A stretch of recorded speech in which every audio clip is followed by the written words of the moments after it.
Now we have more, so we've got a bit of a barrier, and that decreases the level of activity of the melanocytes in the sun, in the black person, because we already have lots of them and they've produced enough pigment. Now, you will see that if a person of European descent were to be exposed to a lot of sunlight, the increased activity of melanocytes can lead to a cancer formation. So, in this, I mean, it stands to reason, whether believer or not, Christian or not, any person who's got just some basic knowledge in biology will tell you, but that's nonsense.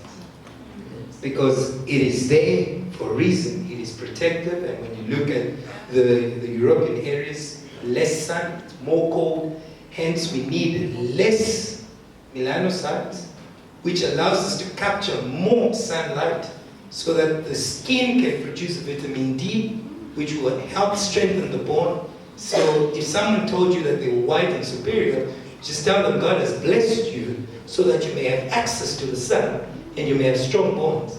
So the biology doesn't agree with the psychology and the sociology behind that. So I think if that was the question, already biology by itself.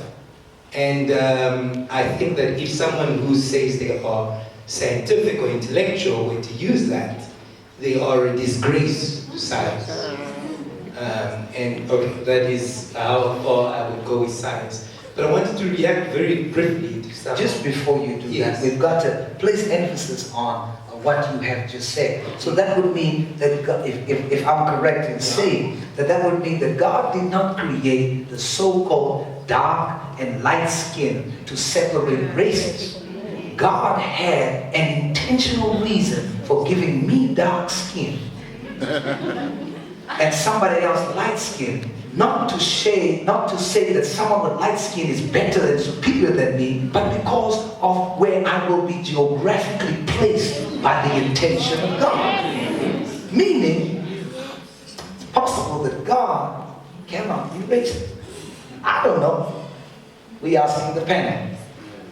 You wanted to make another remark, and then we're going to go over to the audience. Are you all ready? Are you all ready?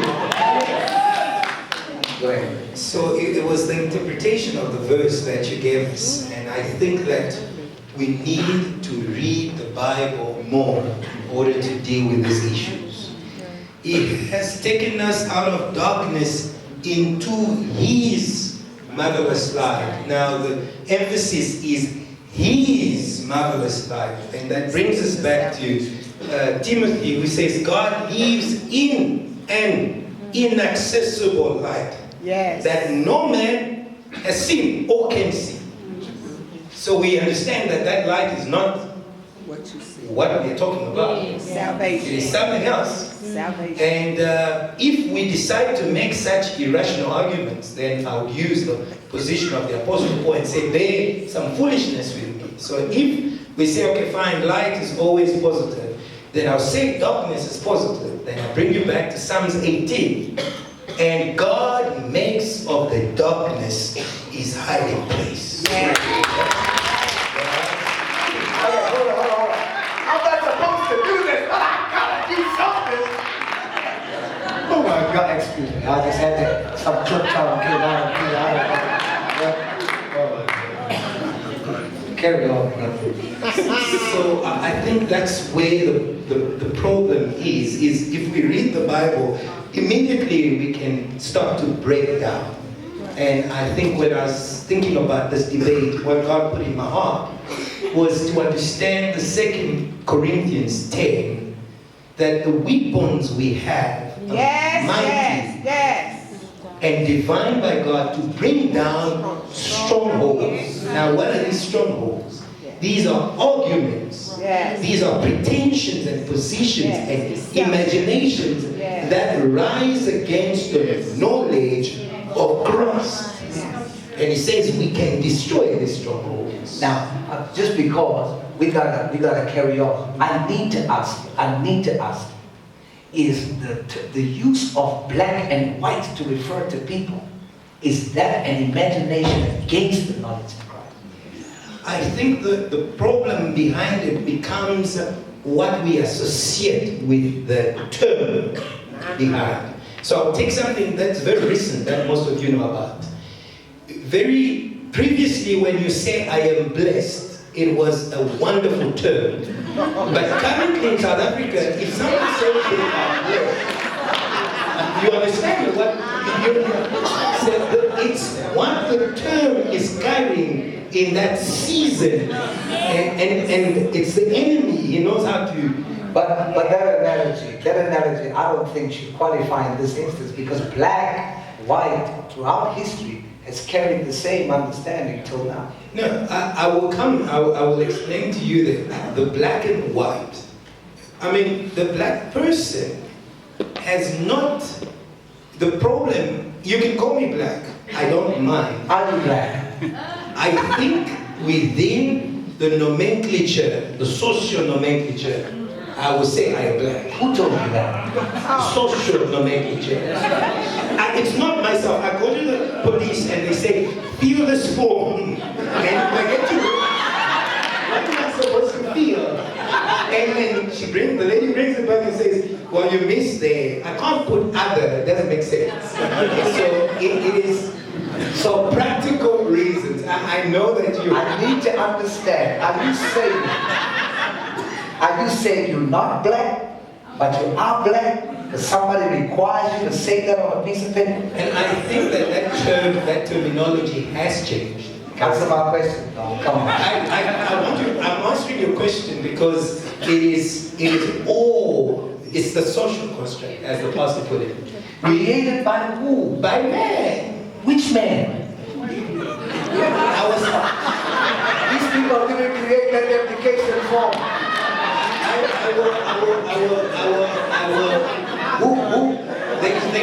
There's two things in life, and that's why I gave you that verse, and which I think we need to I agree with you.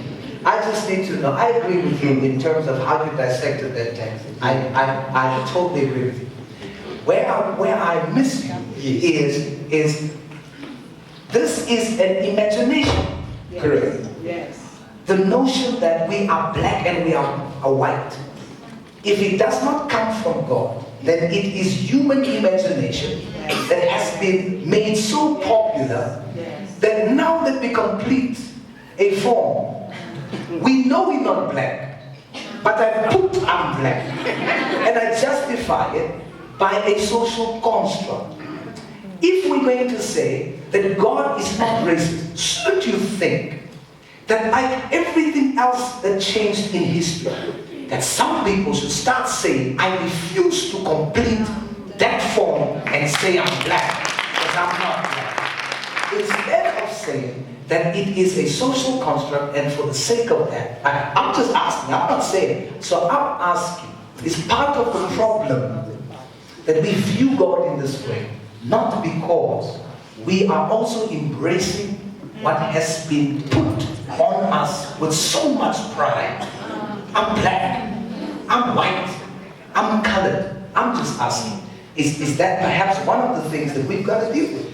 I think that changing the terminology to something else is not the main point.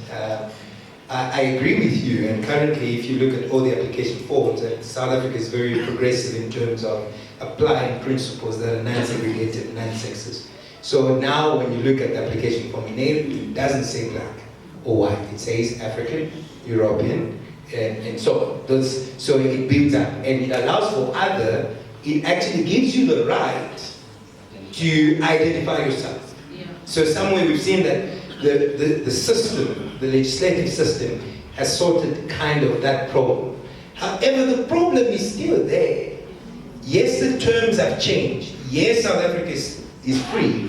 1994 is gone. But the problem is what happened, what really happened.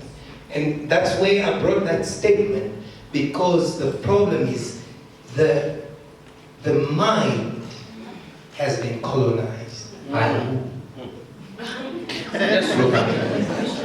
The mind itself. The problem that we have now is I can go, if someone were to refuse me a job because I'm black, I'll go Because to you him. what? Because I'm black or African. I'll go to him and he will sort me out. Do you understand? That is easy and straightforward. The law helps us to deal. But the problem that we have in South Africa, in the world, is not the law. It is the heart and the mind. Yes, sir. Yes, sir. We can change the law how we want. We can actually even push people to say, okay, you are African. Yes. The law can actually, we can put together a law that says you are beautiful. But as long as I don't say it from my heart and I'm thinking something else, that has no impact in the kingdom of God, for He looks at the heart.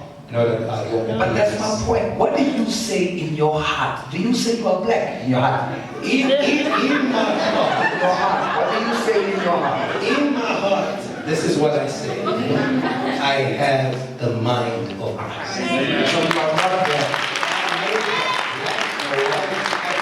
I didn't hear this. Is it that clap? I didn't hear this.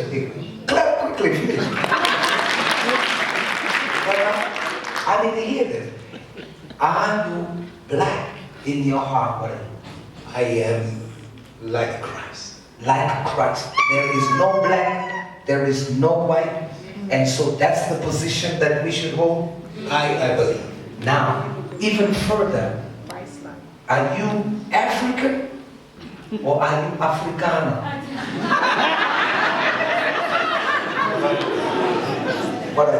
Because we're talking systematic programming that somebody put in our minds and wanted us to view God in a certain way.